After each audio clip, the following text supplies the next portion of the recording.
తెలంగాణ ప్రభుత్వం మరో కొత్త మార్పుని తీసుకువచ్చింది. అయితే ఈసారి తెలంగాణ ప్రజలు ఎంతో గౌరవంగా భావించే తెలంగాణ తల్లి విగ్రహాన్ని మార్చనున్నట్లు సీఎం రేవంత్ రెడ్డి గారి ప్రభుత్వం ప్రకటించింది.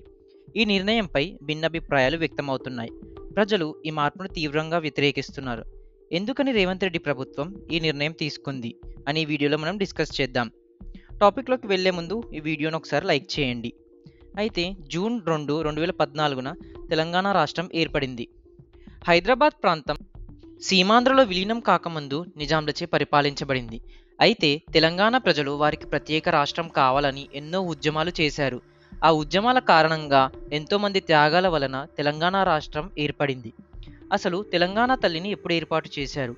2003 సంవత్సరంలో కేసీఆర్ గారు తెలంగాణ ప్రాంతానికి ఒక ప్రత్యేకమైన గుర్తింపు ఉండాలని ఉద్యమ సమయంలో ఎంతో మందితో చర్చించి ఇంతకు ముందున్న తెలంగాణ తల్లిని ఏర్పాటు చేశారు.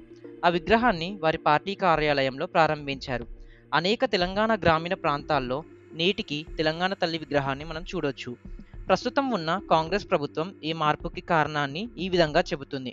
ఇంతకు ముందున్న తెలంగాణ తల్లి విగ్రహం దొరలగడిలో దొరసాని లెక్కుందని, అది కేసీఆర్ వారి సొంత నిర్ణయంతో ఏర్పాటు చేశారని, పాత విగ్రహం కేవలం వారి గులాబీ పార్టీ గుర్తు కోసమే చేశారని చెబుతున్నారు. ప్రస్తుతం ఉన్న గవర్నమెంట్ చెప్తున్న దాని ప్రకారం ఇప్పుడు ఏర్పాటు చేసిన తెలంగాణ తల్లి విగ్రహం సాధారణ గ్రామీణ తెలంగాణ మహిళకు గుర్తని, మన తెలంగాణ ఇంటి ఆడపడుచుకు ప్రతీక అని చెబుతున్నారు. దీనిపై అపోజిషన్ పార్టీ ఇంకా ప్రజలు చాలా అభ్యంతరాలు చెప్తున్న విషయం మనకు తెలిసిందే. అయితే బీఆర్ఎస్ పార్టీ వాళ్ళు అంటున్న దాని ప్రకారం కొత్తగా తెచ్చిన విగ్రహం చూడ్డానికి కాంగ్రెస్ తల్లిలా ఉందని, అందుకే చేతిలో బతుకమ్మను కూడా తీసివేశారని అంటున్నారు. ఏది ఏమైనా ఇలా ప్రభుత్వాలు మారినప్పుడల్లా ఇలా మార్పులు చేసుకుంటూ పోతే ప్రజలకి ఇబ్బంది కలిగేదని నా అభిప్రాయం. ఇలాంటి మరిన్ని ఇంట్రెస్టింగ్ వీడియోల కోసం మన ఛానల్ని సబ్స్క్రైబ్ చేయండి.